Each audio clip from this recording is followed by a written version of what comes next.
trætte af campingvognens begrænsninger og er nu i autocamper, hvor vi kører rundt i Danmark og Europa.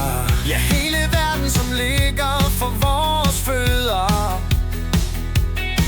Og vi frikamper helst og bruger det vi har, når vi tager ud og møder gamle og nye venner. Hobby like home er vores navn. Giv et blink eller et vink, hvis vi mødes.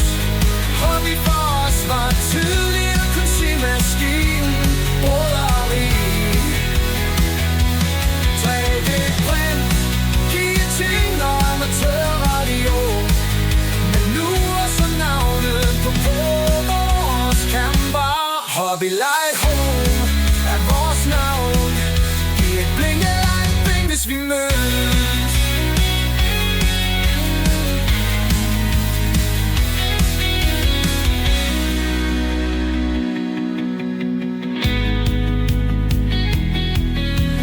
Hobby like home er vores navn.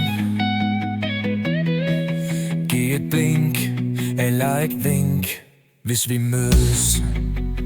Hobby for os var tidligere kun symaskinen, broderi, 3D-print, guillotine og amatørradio. Men nu er så navnet på vores camper. Hobby like